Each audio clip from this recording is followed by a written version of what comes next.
Tervetuloa meidän tapaamiseen tänä iltana. Päivän ohjelman. Meidän tapaamisen tarkoitus tänä iltana on Horseet Nuoriso ry-nimisen yhdistyksen toiminnan esittely ja tutustumistilaisuus. Meillä on arvovieraat täällä Helsingin Islamkeskuksen puheenjohtaja Abdullah Yalaho, Somaliliiton puheenjohtaja Arshi Said, sosiaalityöntekijä Muhtar Habib, itäisen nuorisotyöyksikön Sari Belli.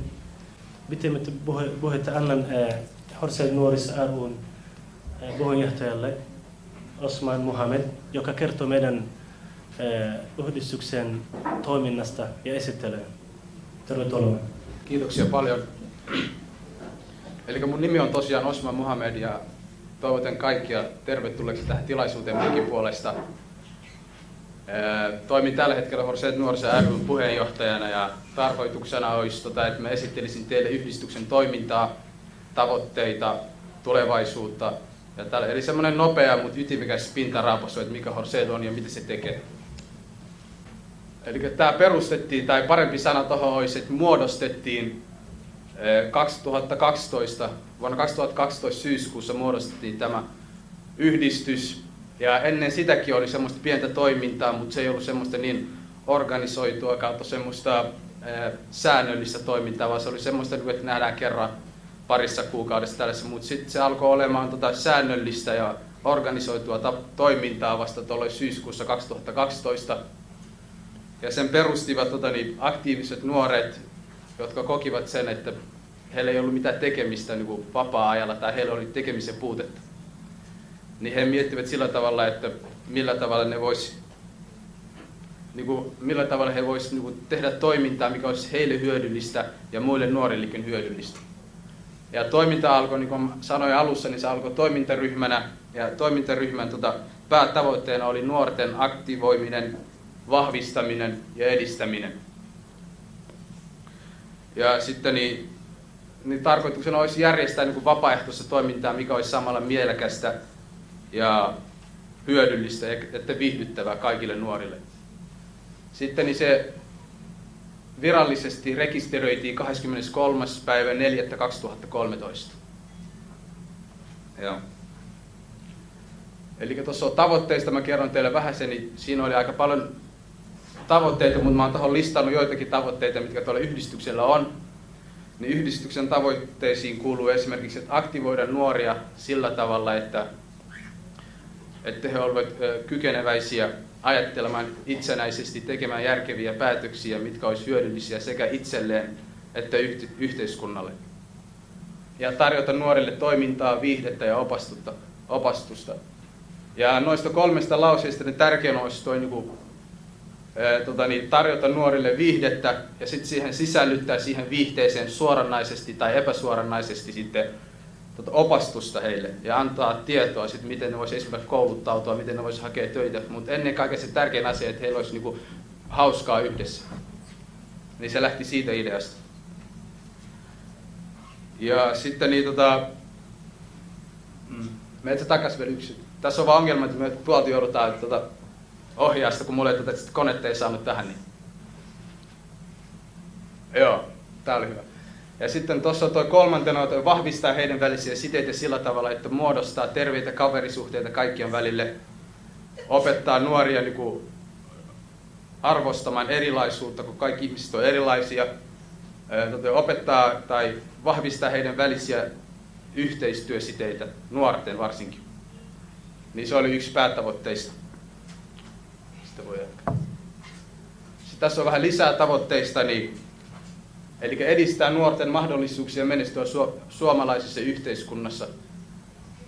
Eli meidän yhdistyksessä on paljon nuoria, mutta se suurin joukko heistä on maahanmuuttajataustaisia, enimmäkseen somalialaisia. Niin, yksi tavoitteista oli kertoa nuorille, pistää heille päähän, että heillä on tarkalleen samat mahdollisuudet kuin kaikilla muillakin menestyä suomalaisessa yhteiskunnassa, että kaikki on vain heistä kiinni,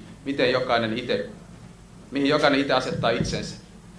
Että moni nuori saattaa ajatella, tai moni nuori itse asiassa ajatteleekin sillä tavalla, että hän on että väärän värinen, väärän uskonen, väärän maalainen ja sen takia ei pääse eteenpäin.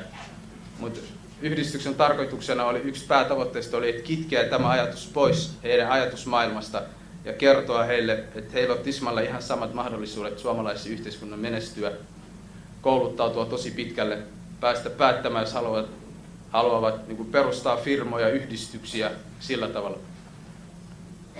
Niin se oli yksi pääpointeista. Sitten oli tämä oman kielen ja identiteetin vahvistaminen. Tämä oli yksi tärkeimmistä sillä tavalla, että kuitenkin jos ihminen ei hyväksy, mistä hän on, jos ihminen ei hyväksy, missä hänen juuret on, niin hän on yleensä hukassa. Ja maahanmuuttajataustaisilla nuorilla yleensä se ongelma, että he ovat kahden kulttuurin välissä. He ovat niin kuin somalialaisen ja suomalaisen kulttuurin välissä ja painostusta tulee molemmista suunnista. Ja sillä tavalla ne on vähän niin kuin semmoista suossa, että ne ei pääse eteenpäin, että ne ei tiedä mitä ne on, mihin ne kuuluu, minkä maalaisia ne on, joskus jopa minkä värisiä ne on, niin saattaa tulla semmoinen, että vahvistaa sitä identiteettiä ja omaa kieltä. Silloin kun ihminen on ylpeä siitä, mikä hän on, niin sitten hänen on helpompi itse asiassa päästä pidemmälle. Mutta jos sä et tiedä kuka sä olet, niin sitten se on vähän ongelma, sä et ikinä pääse mihinkään. Sitten kolmantena on niin vastuu itsestään ja muista. Toi tavoite tarkoittaa sitä, että nuori ottaa ensisijaisesti vastuun itsestään. Sen jälkeen ottaa vastuun niin yhteiskunnasta ja muista. Et yhteiskunta ei pyöri sillä tavalla, että ihminen ajattelee vaan omaa napaa, vaan sitten kun itse on menestynyt, kouluttautunut, niin sitten täytyy olla niin hyödyllinen sille yhteiskunnalle, yhteisölle, missä niin itse elää. Aloitetaan ihan niin omasta perheestä, koulukavereista, sitten siitä ylemmäs. Joo, seuraava. Eli tässä on vähän toiminnoista. Meillä on ollut aika paljon toimintaa viimeiset 2 vuotta. Ja ensimmäinen toiminta, missä tuossa lukee, on, että joka toinen lauantai oli poikien ilta, niin sanottu poikien ilta, johon kokoontui paljon poikia. Ja mä kerron vähän, kohta mennään syvemmin noihin asioihin, mutta mä nyt luettelen vaan tuossa. Sitten oli kerran kuukaudessa oli tyttöjen ilta. Sitten meillä oli 1 yökoulu, mikä me järjestettiin. Sitten oli seminaarit 3 kappaletta, 1 kielikurssi ja 1 lasten iidijuhla. Mä kerron teille enemmän tuosta poikien illoista, yökoulusta ja kielikurssista. Noista muista, niin yksi toinen henkilö tulee esittämään teille sitten vähän enemmän niistä. 3. seminaari pidettiin nyt tämän joululoman aikana ja poikkeuksena edellisiin Helsingin Islam-keskuksessa järjestettyihin seminaareihin tämän seminaarin aikana 2 opiskelupäivää järjestettiin nuoristolla Hapissa. Tähän seminaariin osallistui noin 120 opiskelijaa ja se saattaakin selittyä joululomana ja tuolla ajankohdalla, joka oli joululoma, jolloin ihmisillä yleensä onkin vapaata. Seminaarin päätösjuhla oli uuden vuoden aattona ja sitä edeltävänä päivänä oli koepäivä.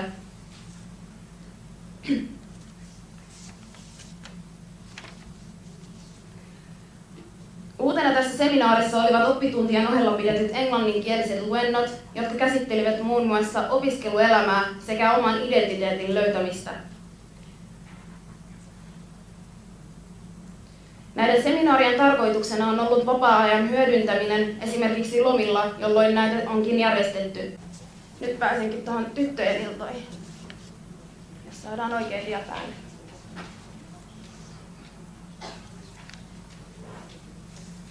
Tyttöjen illat.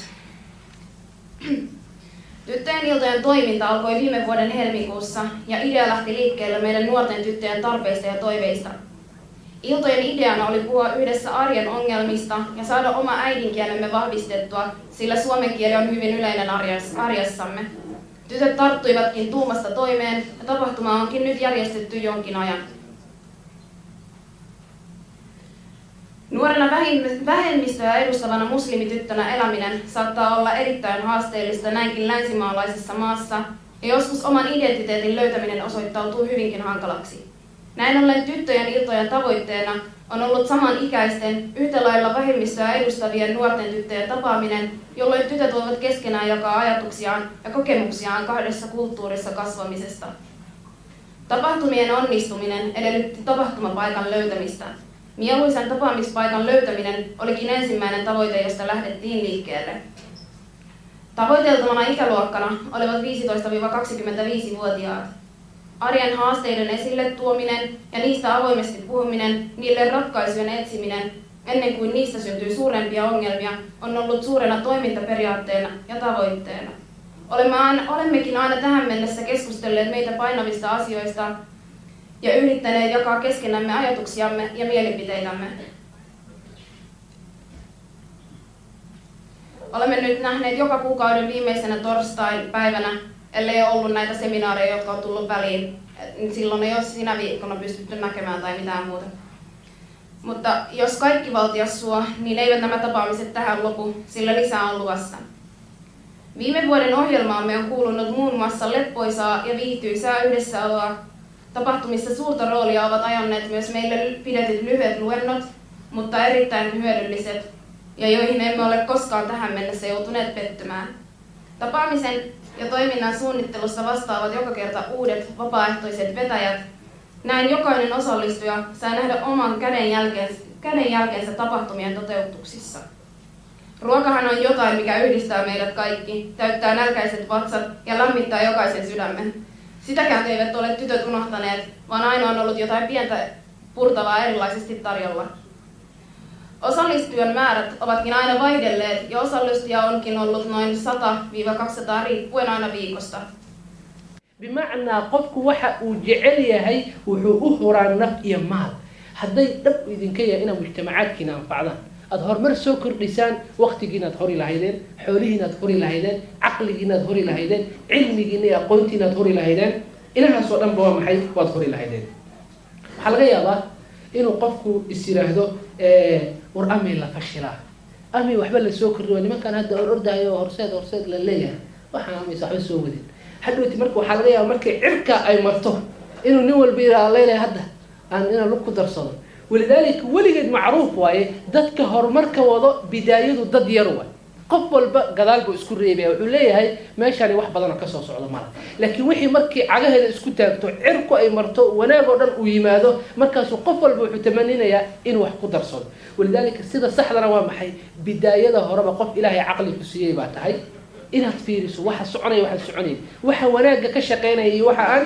wanaaga ka shaqeynaynin inuu qofku ka qayb qaato inuu kalsooni naftiisa geliyo oo waa maxay uu ku kalsoonaado dabcan waa la fashili karaa qofku marbu waa maxay uu gaabi sameyn karaa mar labaad uu sameyn karaa mar saddexaad ma la socotaan ninkan Edison dabkan iyo korontadan hadda aan iftiinsanayna sameeyay ma qajaru fashilmay bali aye qaar 900 jeer buu leeyahay qaar waxay gaarsiinayeen 3,000 oo jeer ayuu fashilmay oo hadba intuu wixii isku xirxiro zero uu keenaya ma dhihin waxaan waa maxay lagu daaliyo qarash iyo lacag iyo waqti iyo madax xanuun oo dhan buug oo dhan saad u akhrinaysay waa ku daalayska ma dhihin laana waxa ka go'onayd inuu mujtamaca bulshada wax ku soo kordhiyo wuu waday markuu fashilmaba waxa weeye fashalku laana wuxuu ku barayaa darsi khibra iyo waaya aragnimo ka kororsanaysa weligaa haddaad fashilmato ma aha inay xayaatadu intaa ku dhamaato maya waxa weeye waddo kala ku furmay 3,000 oo jeer markuu fashal ku soo maray ayay markii dambe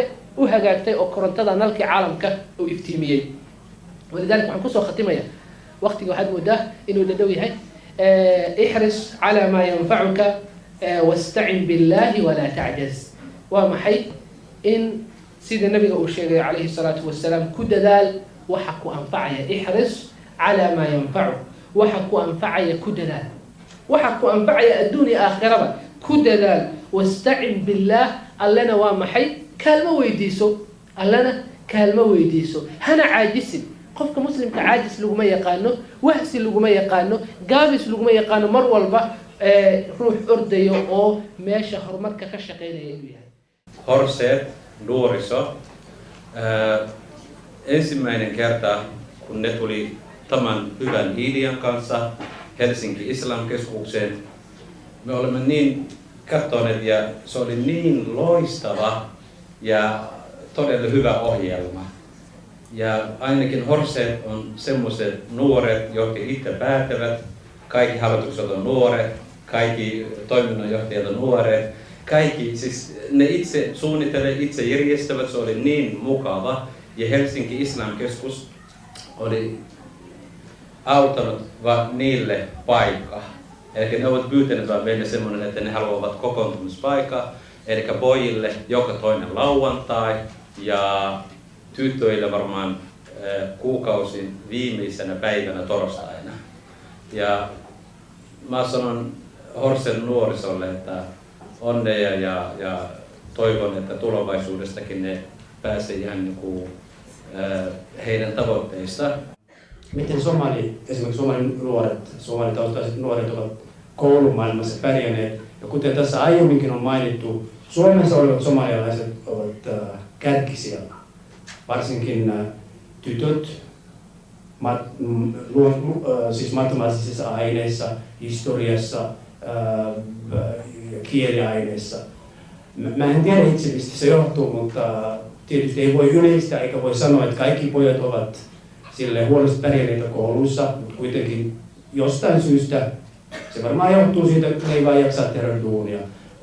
Ja ne, jotka jaksaa tehdä duunia, ne pärjää hyvin. Mutta tytöt sekä Ruotsissa että Norjassa, Tanskassa somalitytöt ovat kärkisiä, ne pärjäävät hyvin. Loistavaa ja erinomainen toiminta. Pakko sanoa, että se on erittäin hyvä ja iloinen ilta. Mä olen erittäin tyytyväinen Horsen toiminta ja Horsen esitystä. Se on tuttu minulle. Mä haluan erittäin sanoa kiitos paljon Horsenin puheenjohtajalle ja Horsenin hallitukselle ja jäsenille kaikki. Mielestäni Horsen toiminta on erittäin tärkein ja se on tullut erittäin tärkeän aikaan ja kriittisen aikaan, koska me Suomen somalit nuorison koostuu melkein 50%. Ja koko ajan kasvataan numero.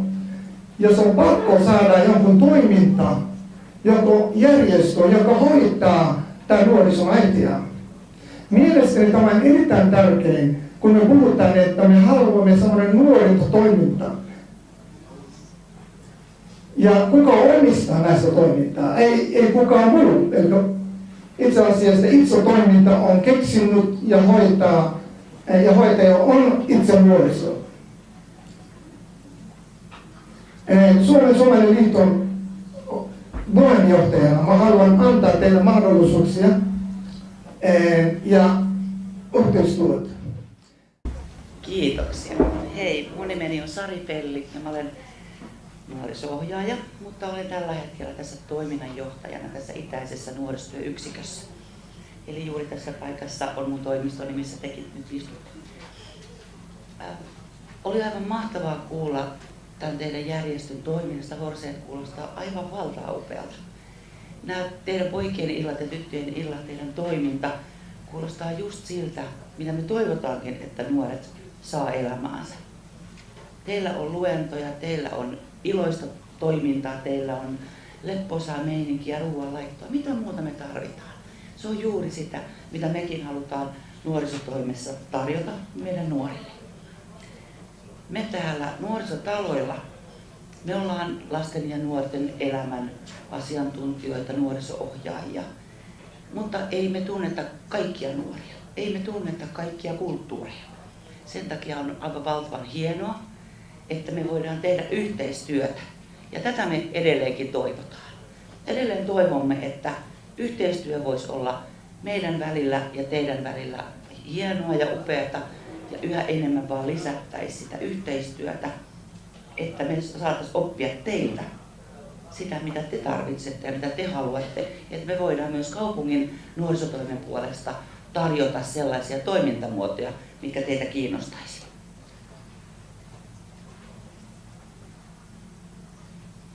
Kiitos, että sain tulla tänne käymään.